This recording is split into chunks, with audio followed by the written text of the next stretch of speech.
Be sure to like, comment, and subscribe for more amazing HFY stories. Hit the bell icon to get notified about our latest uploads. The sound of a low hum echoed across the skies as the alien ship descended, its sleek, metallic surface gleaming in the afternoon sun. It was a ship that had traveled across galaxies, and as it landed softly on the cracked Earth below, a hush fell over the gathered crowd. Onlookers, soldiers, and scientists alike watched in awe as two alien figures emerged, stepping out from the shadow of their craft. Zal and Zari, twins from a distant, advanced civilization, surveyed the scene before them. Their appearance was both unsettling and mesmerizing, tall, lithe beings with skin that shimmered like liquid silver. Their eyes glowed with an eerie, otherworldly light, and their faces bore an expression of calm, detached superiority. They were beings of intellect and power, accustomed to bending other species to their will. "We are Zal," the first alien said, his voice booming across the tense crowd, "and this is Zari, my twin. We come from a world where survival and strength are paramount, and we have seen the chaos and fragility of your species." His eyes scanned the gathered humans, measuring their worth. "We have watched Earth for centuries, and we have seen your wars, your hunger, your weaknesses. You are, in our estimation, a primitive race, barely worthy of being called sentient." Zari stepped forward, her voice a smooth counterpart to Zal's. "And yet we offer you a challenge. Show us your strength, your intelligence, and your resolve. Prove that you are more than mere survivalists, and we will spare your planet. Fail, and we will leave your world to its inevitable destruction." The silence that followed was deafening. The world's leaders, gathered at the UN Assembly, exchanged anxious glances. Fear rippled through the ranks. What did the twins mean by a challenge? Could humanity, in all its diversity and disarray, ever stand a chance? Zal's voice cut through the uncertainty. "You have 1 week. Choose your champions, for they will represent you. If they fail, there will be no mercy." With that, the twins turned and retreated into their craft, leaving behind a world trembling with anticipation. Dr. Claire Mitchell, a renowned strategist and former military commander, watched the event unfold with a sense of grim determination. She knew the human race had faced adversity before, but nothing like this. The world needed a response, and quickly. "Get me a team," she ordered, turning to her aide. "We need the best. Every skill, every talent. We need to prove to them that humanity is not to be underestimated." The aide nodded. "Who should we select, Commander?" Mitchell's eyes hardened. "We need soldiers, scientists, engineers, and civilians. Those who can think outside the box, who can rise above their fears. We're going to need every bit of humanity's ingenuity if we have any hope of surviving this." And thus began the world's greatest test. The clock was ticking, and humanity had no choice but to answer the challenge of the alien twins, or risk losing everything. Dr. Claire Mitchell stood before a makeshift command center, her eyes fixed on the holographic display in front of her. The alien twins had made their challenge clear: prove humanity's worth or face annihilation. She had only a week to assemble a team capable of surviving whatever trials the twins had in store. The pressure was suffocating, but she knew one thing: humanity had never been a species to back down from a fight. Behind her, the room buzzed with activity. The world's most brilliant minds and seasoned warriors were gathered, each tasked with a specific role. Soldiers, scientists, engineers, strategists, and even ordinary civilians had been called in to form a team that could face the impossible. The sense of urgency was palpable. In less than 48 hours, the challenge would begin. "Commander Mitchell," a voice called from the door. It was Lieutenant Harris, a trusted member of her military team. "We've selected the core members of the team. We've got soldiers from every continent, experts in every field you could imagine. They're ready?" Mitchell turned to face him, her expression firm but weary. "Good. But ready for what?" "The aliens haven't given us any specifics on what they expect. All we know is they believe we're inferior, and they want to see if we can prove them wrong." Harris nodded grimly. "It's going to be a hell of a challenge, but if anyone can do it, it's this team. We've got Ava Jensen, the Olympic gymnast from the States. She's a natural for physical challenges. Then there's Dr. Rajiv Kumar, one of the brightest minds in quantum mechanics. He's our best bet when it comes to solving their puzzles. And we've got Jonathan Williams, an empath who's proven he can endure extreme psychological stress. He'll help us stay mentally sharp." Mitchell's eyes softened for a moment. The team was coming together, but this wasn't going to be easy. "Let's hope they're ready. They're not just fighting for their own survival. They're fighting for the survival of everyone. Humanity is counting on us." The first trial was set to begin in less than 12 hours. The location: a desolate stretch of desert, far from any major population centers. Mitchell's team would arrive at dawn, where the twins would meet them and explain the first task. As the sun began to rise the next day, the team assembled in their transport vehicle, nerves palpable in the air.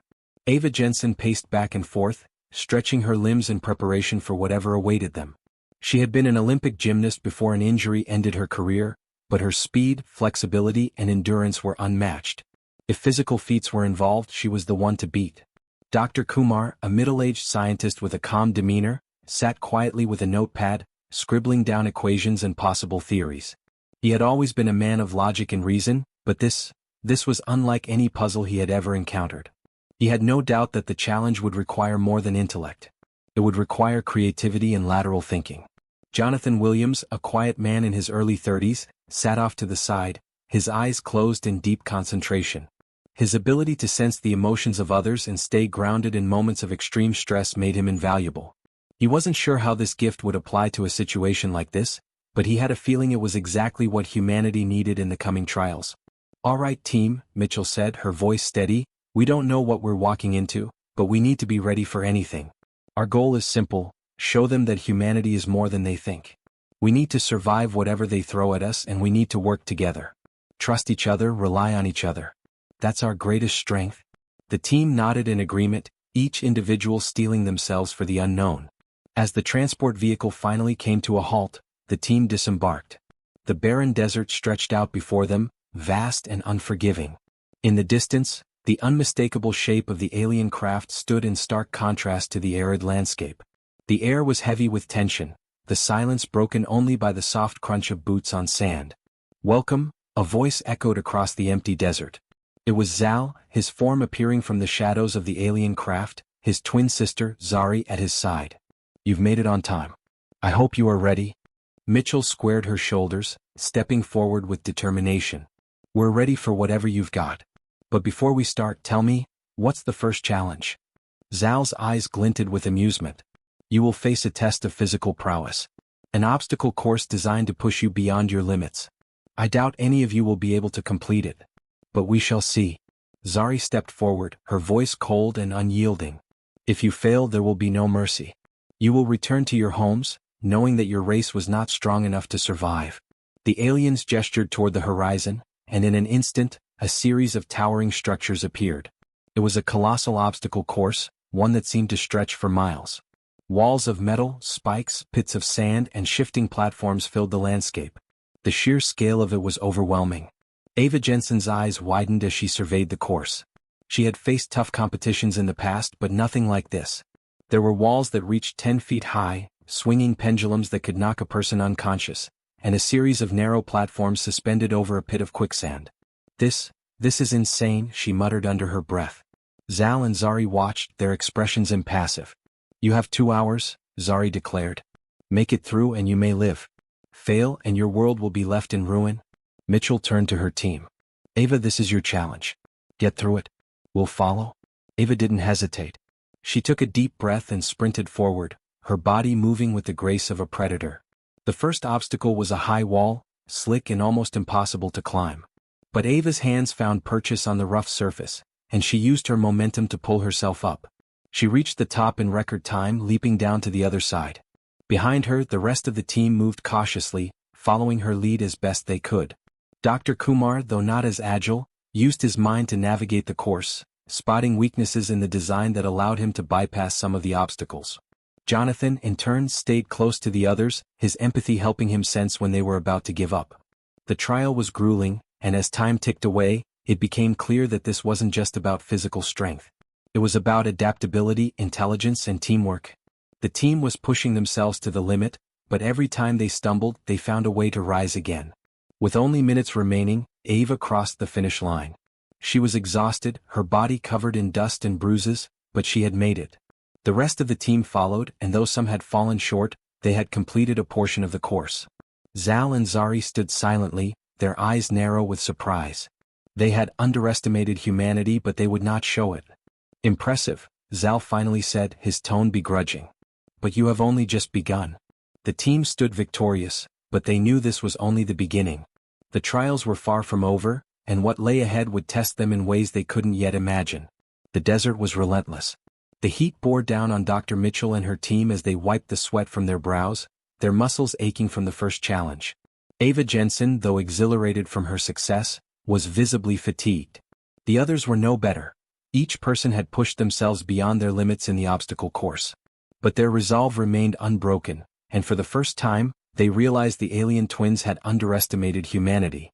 Zal and Zari, standing like statues at the edge of the obstacle course, observed them silently, their eyes glowing with faint amusement. They were used to beings crumbling before their might, to races that simply could not endure. But humanity had surprised them, and a slight flicker of doubt crept into their expressions. "Rest," Zal said, his voice carrying an odd measure of respect. "You have earned a brief reprieve. But the next trial awaits." The team huddled together for a quick moment of respite, catching their breath. Mitchell took in the sight of her team. They were weary, but there was an unmistakable fire in their eyes, a fire that Zal and Zari had yet to extinguish. "Listen up," Mitchell said, gathering everyone's attention. "We've just proved we can survive their physical challenge. But I know they'll throw something harder at us next. Dr. Kumar, Jonathan, stay sharp. Ava, you're our best bet for anything physically demanding, but we need the rest of you to keep thinking outside the box." Dr. Rajiv Kumar, still panting from the course, wiped his brow and nodded. "We'll need strategy for whatever comes next. We can't just brute force our way through all of these trials. These aliens are testing our intelligence, our adaptability, not just our strength." Jonathan Williams, who had been quiet so far, his mind focused on sensing the emotions of the group, spoke up. "They're not just testing our intellect. They want to know our limits, how far we'll go when everything is on the line. I can feel it. The pressure, the challenge, they want us to crack." Mitchell looked at him with quiet intensity. "Then we won't crack. Not on my watch." Before they could say more, the ground beneath them trembled slightly, and a sound like thunder rumbled across the desert. A massive metallic structure rose from the sand, an enormous, sleek tower, its surface shimmering as though it were alive. As it rose, it shifted and reconfigured itself, becoming a giant puzzle-like mechanism, almost as if it were mocking the humans below. Zal and Zari were now standing in front of the new structure, their posture as regal as before. "This is the second trial," Zari announced coldly. "You must solve it. All of you." The structure was a labyrinth, with shifting walls and intricate locks. Some sections were completely transparent, others were solid, and within its maze were strange symbols that hummed softly. The design appeared to mock human logic, every turn and twist defying what any ordinary mind would expect. A challenge not just for the body but for the mind. Dr. Kumar stepped forward cautiously. It's a quantum lock system. The structure seems to shift and change based on certain factors. We'll need to identify the triggers." Mitchell nodded. "All right, we'll need to split up. Rajiv, Jonathan, I want you two on the symbols. Ava, you stay close in case we need to move fast. Everyone else, stay alert." As the team dispersed, Dr. Kumar studied the structure's shifting panels. He could see that the pattern was chaotic at first glance, but there was something methodical about it. The hums of energy within the walls resonated at different frequencies, like a code waiting to be cracked. "Look at this," he muttered to himself, pressing his hand against one of the translucent panels. His eyes widened as the panel flickered, revealing a hidden series of symbols beneath its surface. They were geometrical, complex, but not entirely alien. They seemed almost familiar. Jonathan, standing a few feet away, closed his eyes and focused, his gift helping him to sense the emotional undercurrent of the puzzle. He could feel the tension in the air, thick and oppressive, like the walls themselves were alive, feeding off the human's anxiety. "It's trying to get to us," he murmured, more to himself than to anyone else. "The structure isn't just testing our intellect, it's playing on our fears. It's making us second-guess every decision we make." Dr. Kumar looked up at Jonathan, his expression growing more serious. "I think you're right. The structure responds to our emotional state. If we're too confident, too reckless, it'll change the puzzle. It's all about maintaining balance, thinking clearly." Ava, pacing nearby, tested some of the walls with her hands, trying to find an opening or a weakness. "We need to work together. We can't let the puzzle break us apart." Jonathan stepped closer, his eyes still closed, sensing the emotional currents that were vibrating through the air. "It's trying to isolate us," he whispered, "make us doubt each other. That's how it feeds." Mitchell, who had been quietly observing the structure, suddenly spoke up. "We don't have much time. Rajiv, Jonathan, figure this out now." Dr. Kumar nodded, his brow furrowed. "I need to concentrate. The symbols, they're a language but one I've never seen before. It's like a form of communication beyond human understanding. Jonathan suddenly took a deep breath, standing still and focusing. A strange clarity washed over him. He reached out to Dr. Kumar and gently placed a hand on his shoulder, steadying him. Rajiv, don't overthink it. It's not about brute force or intellect alone. We need to sync with it, align ourselves with the puzzle, not try to control it. The puzzle is part of us now. Dr. Kumar blinked, the words settling in his mind. It was strange, but there was truth in Jonathan's words.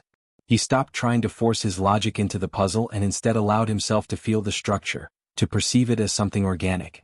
It wasn't a simple riddle, it was an evolving system, shifting and bending to the will of those who engaged with it. Together, Jonathan and Dr. Kumar studied the symbols. Slowly, the patterns began to make sense. As they worked in tandem, the structure seemed to calm, the humming energy softening. The walls, once impossible to navigate, started aligning themselves in clear, logical sequences. Ava, watching in awe, whispered to Mitchell. They're doing it. They're cracking it. Mitchell nodded, her face etched with relief. They've got this. Humanity's got this. With one final push, the last of the symbols fell into place, and the shifting walls came to a stop. The structure unlocked with a deep, resonant sound, the panels retracting and the maze folding into itself. The trial was over. Zal and Zari approached, their eyes narrowing as they surveyed the completed puzzle. For the first time since they had arrived, there was a hint of uncertainty in their expressions. They had expected to break humanity's spirit, to show that their intellect could never match the might of the alien race. But instead, humanity had adapted, had transcended their expectations. Zal's voice rang out, almost begrudgingly. Impressive. You have passed the second trial. But do not mistake this for victory. The true test lies ahead. Zari remained silent but studied the humans with a new kind of wariness. This was no longer just a game. Humanity had shown they were not to be underestimated. The next trial would push them even further. But Dr. Mitchell and her team were ready. They had survived the first two trials, intellect and strength, and there was no turning back now. They had something the aliens couldn't fathom, a will that refused to break no matter the odds. The desert heat began to ease as twilight settled over the shifting sands.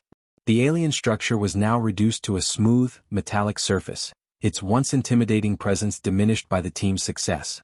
Dr. Mitchell, though relieved, couldn't shake the feeling that something far more insidious was waiting. The trials so far had tested their physical prowess and intellect, but she sensed the real challenge had yet to come. The twins had made it clear, humanity's survival wasn't simply about strength or intelligence. It was about something deeper, something more fundamental. As the team gathered, their exhaustion was palpable.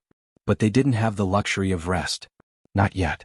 Zal and Zari stood silently in front of them, their eyes piercing the humans like blades of cold steel.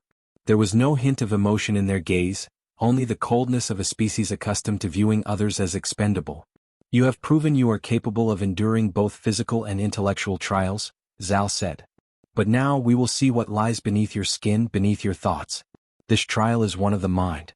The challenge is simple: survive the illusions we will create. We will test your inner strength. Mitchell's heart sank. The twins had spoken of illusions before, but she hadn't fully understood their meaning. She glanced at her team, all of them exhausted but determined. Dr. Kumar, Jonathan, and Ava, all were resilient, but this sounded different. Zari's voice cut through the air, sharp and commanding. You will be separated. Each of you will face your trial alone. Do not try to seek the others. Fail, and you will be trapped in your own mind, unable to escape. Without further warning, the world around them blurred. The desert landscape faded, replaced by an oppressive, stifling darkness. For a brief, terrifying moment, Mitchell couldn't tell if her eyes were open or closed, if she was standing or floating. Then, as if the very air had thickened into something solid, a blinding light pierced through the void, and a figure emerged from the shadows. It was her. The woman who stared back at her from the center of the barren void was a younger version of herself, full of fire and ambition. Dr. Claire Mitchell, back when she was a rising star in her field, before the tragedy that had torn her life apart. The younger version smiled with a knowing look, her eyes filled with an arrogance that Mitchell had once had, the belief that she could conquer anything, that nothing could touch her. You were always destined for greatness, Claire, the figure said, her voice dripping with self-assurance. Don't you remember? You were going to change the world, revolutionize space exploration. You had it all, your career, your family, everything. But look at you now. The illusion of her younger self reached out, a hand full of pity and mockery. You failed. You couldn't save your family. You couldn't stop the disaster that ended everything. The words hit Mitchell like a physical blow. She flinched, her heart aching with a familiar pang of guilt and regret. The loss of her husband, her son, the crash of the shuttle that had left her with nothing but her work. She had dedicated herself to her studies, her career, to the exclusion of everything else. In the end, she hadn't even been able to save the ones she loved. But as the illusion spoke, Mitchell began to realize something. This wasn't real. This wasn't who she was now. It was an echo of the past, a ghost of a life she had left behind. You were weak, the illusion continued. That's why they died. You're not strong enough to save anyone. You never were. The voice was so familiar, so painful, but something inside Mitchell refused to give in. She had come to terms with her past. She had learned from her mistakes. She wasn't the same woman who had been consumed by guilt. No, she was something more, someone who had fought through the darkest times to get where she was now. With a sharp breath, she steeled herself. No, she said firmly. You're wrong. I may have lost them, but I've learned from it. I've changed. And I won't let you pull me back into that dark place. The illusion of her younger self flickered, its face twisting in frustration. You think you can fight me? It hissed. You can't escape. This is who you are deep down. You're a failure. Mitchell shook her head. I'm not a failure. I've learned. And I will continue to fight no matter what. With that, the illusion of her younger self shattered, breaking apart into swirling fragments of light. The darkness that had engulfed her receded, and she found herself back in the vast desert, her heart pounding in her chest, but her resolve stronger than ever.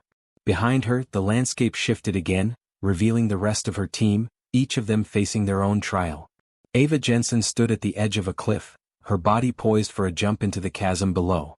Her muscles screamed in protest, but she wasn't afraid. She had conquered the obstacle course, outrun every challenge thrown at her. Yet now she was confronted with something she hadn't expected, herself, but twisted. The illusion that stood before her was not just her younger self, but an even darker version. One that had never found the Olympic gold, one that had never made it to the top, one that had been defeated by injury, abandoned by her dreams. This Ava stared back at her with bitterness, with hatred. You think you're a winner? The illusion spat. You think you're the best? But you're nothing. You were nothing before the injury. Now you'll never be anything again. Ava's hands clenched into fists. She could feel the anger rising in her chest, the frustration that had once defined her after her career had ended. But she remembered something. She had moved on. She wasn't the girl who lived for the Olympics anymore. She was someone stronger, someone who had found a new purpose in life. You're wrong, she muttered under her breath. I'm not defined by what I've lost. I've learned to live with it. I'm still me. The illusion scowled, vanishing into thin air as Ava took a deep, steadying breath. She had overcome her own darkness. Now she was ready to face whatever else the twins would throw at her. Meanwhile, Jonathan Williams found himself in a different kind of mental maze. The voices in his head were not his own, but those of the people he had tried to help over the years, people whose emotions he had absorbed. Their pain, their fears, their confusion, all of it was crashing over him like a tidal wave. You can't save us, one voice whispered, filled with anguish. You've tried and you failed. You're not strong enough to handle our pain. You're weak.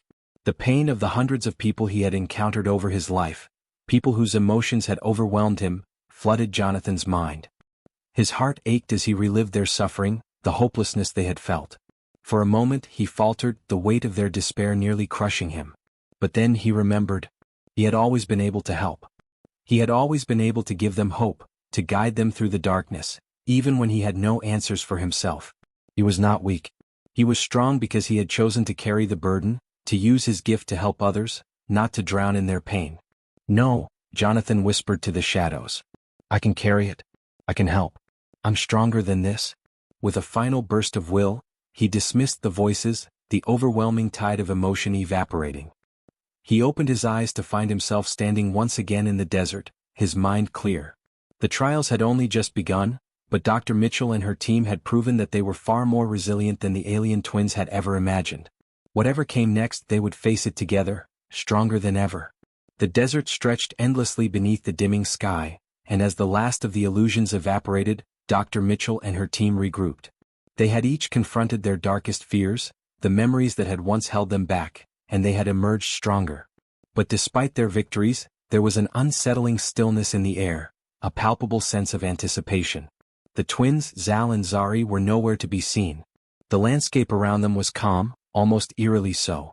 It felt as if the very desert was holding its breath, waiting for something. The oppressive quiet hung in the air, thick and heavy. They could feel it, the final trial was coming. What's happening? Ava Jensen muttered, scanning the horizon. This doesn't feel right. Mitchell nodded, her instincts on high alert. Stay sharp. Something's coming.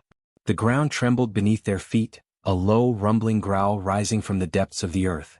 The sky above shifted, a storm of dust and wind forming a swirling vortex that grew larger with every passing second. The air crackled with energy, and for the first time since they'd arrived, Mitchell felt genuine fear. Then in an instant the storm parted, revealing the twins. But this time their appearance was different. No longer did they stand as regal, calculating observers. The glow in their eyes was now of fiery intensity, their postures tense, as if something far darker and more dangerous had awoken within them. This is the final trial, Zari's voice rang out, her tone devoid of emotion. We will not test you with puzzles or illusions. This trial is simple: survival. The ground beneath the team's feet suddenly split apart with a deafening crack, and from the depths of the earth rose towering, monstrous shapes, beasts of living stone, their jagged forms covered in runes and glowing symbols. The creatures were colossal, at least 30 feet tall, and they moved with a menacing, mechanical precision. Their glowing eyes were cold and empty, their very presence exuding a terrifying aura of malevolent power. These creatures are born of our will, Zal spoke, his voice carrying an ominous tone. They are our creations, designed for one purpose: to test your ability to survive in the face of overwhelming odds. They are invulnerable to conventional weapons. To defeat them, you must use the greatest weapon of all, your willpower. Dr. Mitchell looked at the towering beasts, each one a terrible fusion of alien technology and organic matter. The runes etched into their bodies seemed to pulse with dark energy, and the air around them hummed with an oppressive force. There was no clear way to defeat them, no obvious weakness. But then Mitchell saw something. A flicker of light, barely perceptible, near the base of each creature's neck. It wasn't a weapon or armor. No, it was a signal, a weak point in their design, something the twins hadn't anticipated. They've got a vulnerability, Mitchell said, her voice steady despite the fear she felt. If we can target those spots, we can take them down. Jonathan, standing beside her, clenched his fists, his face a mask of concentration. I can feel their energy, they're connected somehow. Like they share a consciousness. I'll handle the strategy, Dr. Kumar spoke up, his tone sharp and focused. But we need to move fast. If they sense hesitation, we'll be overwhelmed. The creatures began to move, their heavy steps causing the ground to quake beneath them. Each one locked its glowing eyes on the humans, and with terrifying precision, they began to march toward them. Get ready, Mitchell barked. We need to stay mobile. Keep your distance and wait for the opening. As the first beast reached the group, its massive fist swung down, crashing into the ground with a force that sent shockwaves through the air. Mitchell barely had time to react as she dove out of the way, rolling to the side. Her heart pounded in her chest as the dust settled and the creature loomed over her, its eyes burning with a malevolent glow. Now, she shouted. Ava, moving with lightning speed, sprinted toward the beast's flank, leaping up to land on its massive arm. With a swift twist, she unholstered a laser blade from her belt and drove it into the beast's neck, aiming for the vulnerable spot she had seen earlier. The creature howled in pain, staggering backward, but it didn't fall. Instead, it retaliated, swinging its other arm wildly in an attempt to knock her off. Ava gritted her teeth, narrowly dodging the strike. It's tougher than we thought. Dr. Kumar, meanwhile, was assessing the situation, his mind racing. He had seen how Ava's attack had caused the creature to stagger, but he realized that they needed a coordinated effort. Jonathan, can you sense the connection between them? We need to exploit it. Jonathan nodded, his eyes closed in concentration. The air around him shimmered as he reached out with his mind, searching for the link between the creatures. He could feel it, an almost telepathic bond between them, a shared consciousness that linked their movements. I can feel it, Jonathan said, his voice strained but resolute. They're connected through an energy field. If we break the link, they'll be much weaker. Mitchell's eyes narrowed with determination. That's our way in. Rajiv, you target the energy field. We'll keep them distracted. Dr. Kumar moved quickly, pulling out a small device from his pack. It was a makeshift energy disruptor, one of the few items they had been able to build with their limited resources.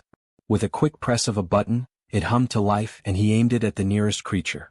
A pulse of energy shot out, striking the beast in the chest, but it only caused a brief flicker of light before the creature regained its composure.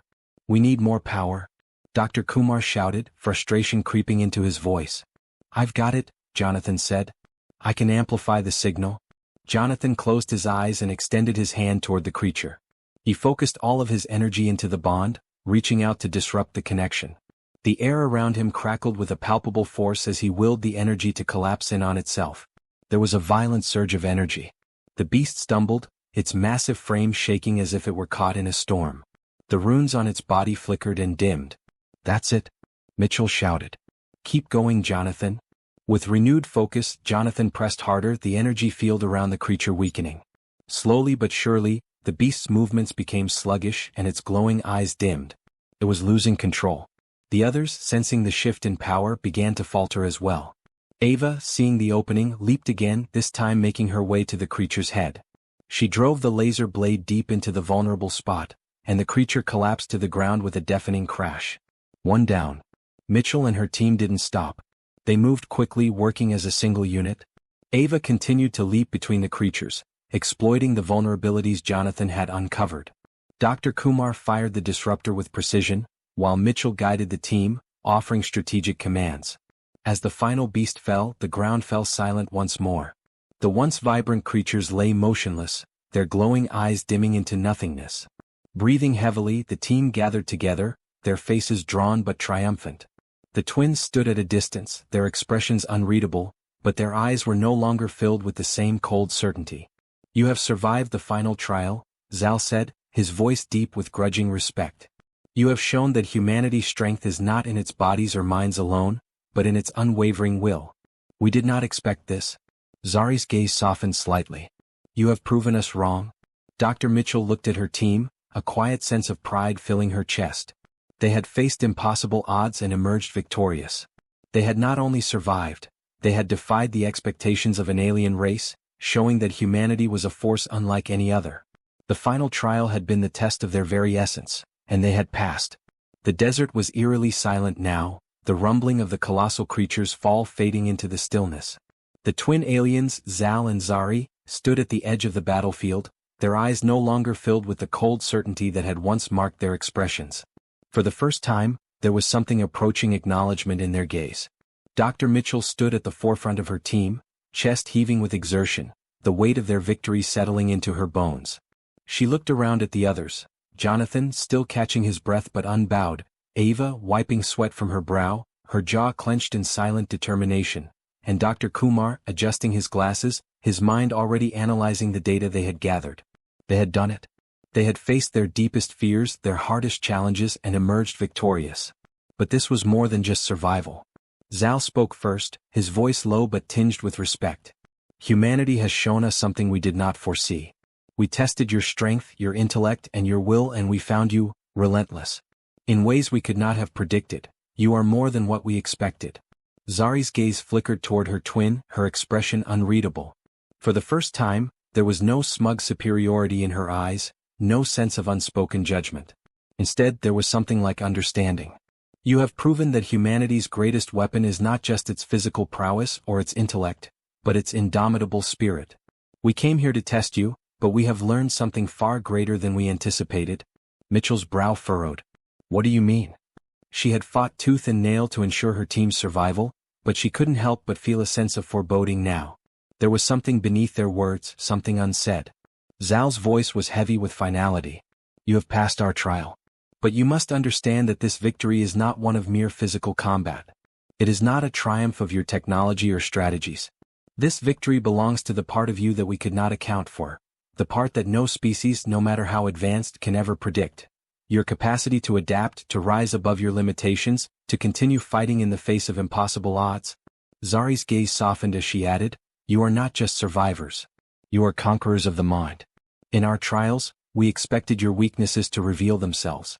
But instead we saw that you do not simply bend or break. You evolve. You learn. And most importantly, you never give up." For a moment, Mitchell could only stare at them, stunned by the weight of their words. The trials had been grueling. They had tested their limits in ways they couldn't have imagined. But what Zal and Zari were saying now struck at the very core of everything they had endured. Jonathan spoke first, his voice steady, though still filled with disbelief. "So, you were testing us all along, not just our strength but our ability to adapt? To keep going?" Zal nodded. "Correct. We knew you would survive the physical trials and we anticipated your intelligence. But we wanted to know if you could endure the mental and emotional battles. If your spirit could survive the darkest corners of your fears. We had hoped to find weakness, a fracture in your resolve. Instead we found none." Ava took a step forward, her voice quiet but firm. "So, what happens now? What do you do with us?" Zari turned to face her, her expression still inscrutable. "You have earned your freedom. You have proven yourselves worthy. But there is something else. The final aspect of your trial, the part you were not prepared for, is the future." Dr. Kumar raised an eyebrow. "What do you mean, the future?" Zal and Zari exchanged a glance, and for the first time, there was a flicker of something, concern, in their eyes. Zari spoke again, her tone more serious than it had been throughout their entire ordeal. "We are an ancient race, one that has observed countless others. We have watched species rise and fall. But you humans, you are different. You will either shape the future of the universe or you will fall to it." Mitchell's heart skipped a beat. "What are you saying?" Zal's gaze sharpened. "We did not bring you here simply to test you for our own amusement. We have been monitoring your species, your development, your technology, your potential. We know that humanity is on the cusp of something monumental. But we also know that you have a long history of self-destructive tendencies." Zari stepped forward, her eyes narrowing. "You will either be a force for good, something that reshapes the galaxy for the better, or you will destroy yourselves just as so many others have. We tested you not only to see if you were worthy of surviving our trials, but to understand if you had the strength to move beyond the mistakes of your past." The weight of their words settled in the air like a thundercloud, dark and foreboding. For a long moment, Mitchell could only absorb what they were saying. This wasn't just a test of strength. This was the beginning of something much larger, something that would shape the very future of humanity. "And what happens if we fail?" Jonathan asked, his voice low, carrying an edge of defiance. Zari's lips curled into a faint smile, though it was filled with a strange sadness. "If you fail, you will not face annihilation. We do not kill what we cannot understand. But you will be cast adrift. You will be left to your own devices, to wander the universe with the knowledge that you could have been more." Zal's eyes locked onto Mitchell's. "If you fail, you will be forgotten." Mitchell felt a cold shiver run down her spine. She could see it now, humanity standing on the precipice of an unimaginable future, and it all rested on their shoulders. They had been tested, but the real trial had just begun. The universe was vast, filled with untold dangers, but also boundless potential. "We don't intend to fail," Mitchell said, her voice hardening with newfound resolve. She looked to her team, who met her gaze with unwavering confidence. "We've made it this far and we'll keep fighting. Whatever comes next, we face it together." Zal and Zari regarded them silently for a moment, and then nodded, seemingly satisfied with their answer. "Very well," Zari said. "You have earned your place in the galaxy. But know this, we will continue to watch you. The universe is not a simple place. It is not kind and it does not forgive weakness. You will face new challenges greater than any you have encountered before. And we will be watching."